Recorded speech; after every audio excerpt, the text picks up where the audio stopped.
Hello everyone, welcome to our YouTube channel. I am Divya from SDK Classes. आज हम English की class 10th की poem पढ़ने वाले हैं इस वीडियो के अंदर। वीडियो शुरू करने से पहले एक म्यूजिक।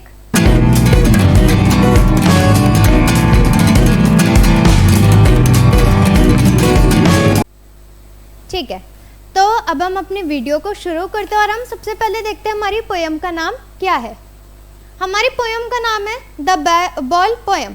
दैट मीन्स कि ये पोएम किस चीज़ के ऊपर बेस्ड लग रही है इसके नाम से कि ये बॉल के ऊपर है। तो हमारे जो पोएट है जॉन बेरीमैन, ये क्या हमें एक पोएम बता रहे हैं कि जो किसके ऊपर है, हमारी बॉल के ऊपर है।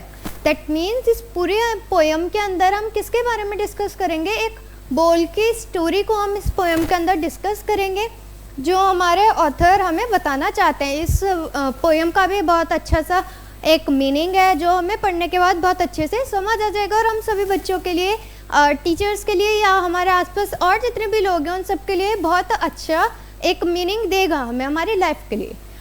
तो पोएम को शुरू करने से पहले आप सभी बच्चों से एक रिक्वेस्ट है, प्लीज़ हमारे चैनल SDK क्लासेस को सब्सक्राइब करें, हमारी वीडियोस को लाइक करें, शेयर करें और कुछ पॉजिटिव कमेंट्स करें।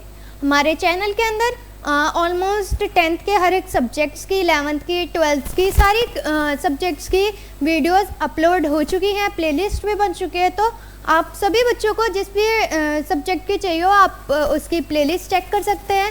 अगर वो चैप्टर नहीं है या वो सब्जेक्ट नहीं है तो आप हमें किसी भी वीडियो के अंदर कमेंट कर सकते हैं। जो हमारी बाकी की टीम है वो कोशिश करेंगे कि उन चैप्टर्स पर या उन सब्जेक्ट्स पर पहले वीडियोस बनाकर अपलोड करें। तो चलिए हम शुरू करते हैं अपनी पोएम को। पोएम को शुरू करने से पहले हमारी NCERT में एक कॉन्सेप्ट दे रखा है बिफोर यू रीड का। तो बिफोर यू रीड में देख लेते हैं हमारी जो पूरी पोएम है उसका एक ओवरव्यू आ जाता है। तो a boy losses a ball, एक कोई बच्चा है जो अपनी बॉल को खो देता है। ही इज़ वेरी अपसेट, वो बहुत दुखी हो जाता है, निराश हो जाता है। भाई छोटे बच्चे होते हैं, उन्हें कोई भी चीज़ से बहुत जल्दी लगाव हो जाता है और वो चीज़ अगर उनसे दूर हो जाए या खो जाए तो वो बहुत उस चीज़ को लेकर निराश हो जाते हैं। A ball does not cost much, एक बॉल की कितनी ही कॉस्ट होगी, 20, 30, हद से 100, 200, 500। Nor it is difficult to buy another ball, और ये कोई इतनी मुश्किल नहीं होगी कि हम या वो बच्चा कोई दूसरी बॉल ना खरीद सके, उसके पेरेंट्स या वो बच्चा। Why then is the boy so upset, फिर भी वो बच्चा अपसेट क्यों था। भाई बच्चे को भी ये पता होगा कि अगर उसकी कोई बॉल खोई है तो उसके पेरेंट्स उसे नई बॉल दिला देंगे, पर वो बच्चा फिर भी निराश था। क्यों? क्योंकि हमें उस चीज़ से या उस सामान से, उस टॉय से एक अटैचमेंट हो जाती है, और अगर वो चीज़ या वो सामान हमसे दूर हो तो क्या होते हैं, हम ऑटोमेटिकली ही अपसेट हो जाते हैं। Read the poem to see what the poet thinks has been lost and what the boy has to learn from the experience of losing something. इस पोएम को पढ़ेंगे और हम इस पोएम में देखेंगे कि क्या चीज़ उस बच्चे ने खोई, किस चीज़ के लिए वो निराश था, क्या वो अपने एक्सपीरियंस से सीखता है और उस पूरे जो भी उसके साथ वो सिचुएशन हुई थी। अब यहाँ से हमारी पोएम शुरू होती है। अभी तक हमने क्या उसका एक ओवरव्यू देखा था, अब हम पोएम को लाइन टू लाइन पढ़ेंगे एंड उसका मीनिंग समझेंगे। What is the boy now who has lost his ball? वो बच्चा अब कौन है जिसकी बॉल खोई है। What is he to do? और वो ऐसा क्यों कर रहा है। I saw it go merely bouncing down the street and then merely over there it is in the water. वो बच्चा खेल रहा था, बॉल के साथ बार बार बाउंस कर रहा था, तो वो बॉल किया हुई बाउंस करने के चक्कर में कहाँ चली गई, वाटर में चली गई। No use to say O there and other balls and नलिटेट shaking grief fix the boy as he stands rigid trembling staring down all his young days into the harbour where his ball went I would not intrude on him.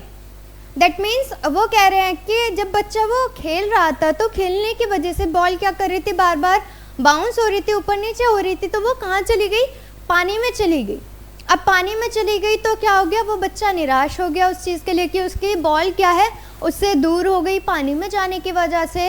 And इसमें ना ही उसकी कोई गलती थी, वो इस चीज़ को देखकर बिल्कुल ऐसे स्टैंड खड़ा हो गया जैसे वो बिल्कुल सुन पड़ चुका हो, उसे कुछ समझ नहीं आया कि उसे क्या रिएक्ट करना चाहिए क्या नहीं करना चाहिए।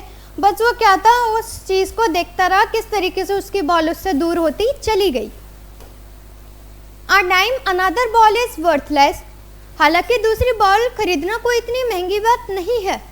Now he senses first responsibility, पर उसे क्या सेंस हुआ कि वो बॉल नहीं खोनी चाहिए थी, वो उसकी रेस्पॉन्सिबिलिटी थी। In a world of possessions people will take balls, balls will be lost always little boy. और बच्चा कहता है कि आजकल की दुनिया में बच्चे क्या होते हैं, वो एक बॉल लेते हैं वो खो गई, दूसरी बॉल ले ली वो खो गई, तीसरी बॉल ले ली वो खो गई, चौथी पांचवी छठी, ऐसे करते रहते हैं। मतलब उन्हें उन चीज़ों की वैल्यू नहीं होती है। पर वो कह रहा है कि आज के इस ज़माने में कोई भी अपनी चीज़ों के लिए इतना पॉजेसिव नहीं है जितना वो बच्चा था। वो बता रहे हैं कि और बच्चे क्या करते हैं, अगर उनकी एक बॉल खो जाती है तो वो दूसरी ले लेते हैं, दूसरी खो गई तो तीसरी ले लेते हैं, इसी तरीके से वो कंटिन्यू करते रहते हैं। पर उन्हें दुख नहीं होता कि उनकी हाँ पहली बॉल खो गई या दूसरी बॉल खो गई। And no one buys a ball back, money is external, कोई भी इतना वो नहीं होता कि कोई भी एक नई बॉल को ना खरीद पाए। He is learning well behind his desperate eyes the epistemology of laws, how to stand up, knowing what every man must one day know and most know many days how to stand up. वो कहते हैं कि मैं इस चीज़ से सीखा कि जो भी उनके साथ हुआ, उनसे बॉल दूर गई तो वो उन सारी चीज़ों को अपनी आंखों से देखते हैं, अपनी आंखों से सीखे हैं कि बच्चे क्या कर रहे हैं, उन्हें किसी भी चीज़ से लगाव नहीं है। वो बस अपनी मौज मस्ती के लिए क्या खो गई तो दूसरी ले ली, दूसरी खो गई तीसरी ले ली, और महंगी ले ली और उससे भी महंगी लेते गए। पर क्या अगर उन्हें उस चीज़ से अटैचमेंट हो तो उन्हें उस चीज़ का दुख फील होगा। पर वो इस चीज़ से सीखे हैं कि किस तरीके से लोग अपनी चीज़ों को खोने के बाद नहीं स्टैंड कर पाते हैं, नहीं संभाल पाते, नहीं उस सिचुएशन को फेस कर पाते हैं। तो उन्होंने इस चीज़ से क्या सीखा कि जाहिर सी बात है, knowing what every man must one day know and most known many days how to stand up. एक दिन लोग जानेंगे कि किस तरीके से उन्हें खड़ा होना है, और एक दिन लोग हर एक सिचुएशन में अपने आप को खड़ा कर पाएंगे।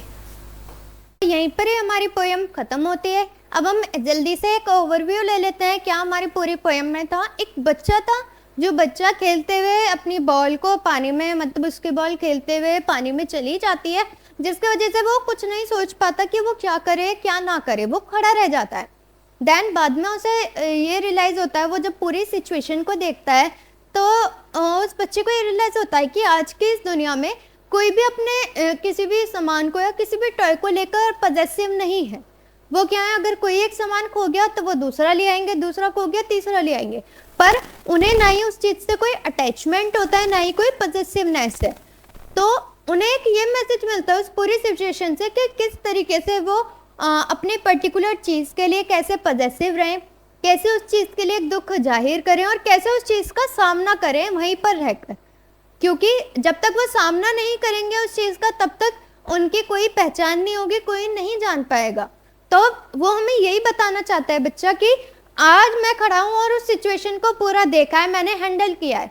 अगर कोई और होता तो वो उस चीज़ को नहीं देखता। आने वाले टाइम में लोग हमसे ये सीखेंगे कि किस तरीके से हम अपनी सिचुएशन में खड़े रहते हैं, उसे फेस करते हैं और अपनी लाइफ में आगे बढ़ते हैं, उससे मुंह नहीं मोड़ते। तो यही थी हमारी पोएम, यही हमारे पोएट हमें बताना चाहते थे इस पूरी पोएम के अंदर। बहुत अच्छा सा मीनिंग दिया उन्होंने हमें कि कोई भी सिचुएशन हो लाइफ की, हमें उसका सामना करना चाहिए, उससे मुंह मोड़कर नहीं चले जाना चाहिए, बल्कि अपनी प्रॉब्लम का सामना करें पूरा, जब तक वो प्रॉब्लम अच्छे से सॉल्व ना हो जाए। तो यहीं पे हम अपनी वीडियो को एंड करते हैं। मिलते हैं हम अपने नेक्स्ट वीडियो में बहुत जल्द अपने नेक्स्ट चैप्टर के साथ। तब तक के लिए बाय बाय।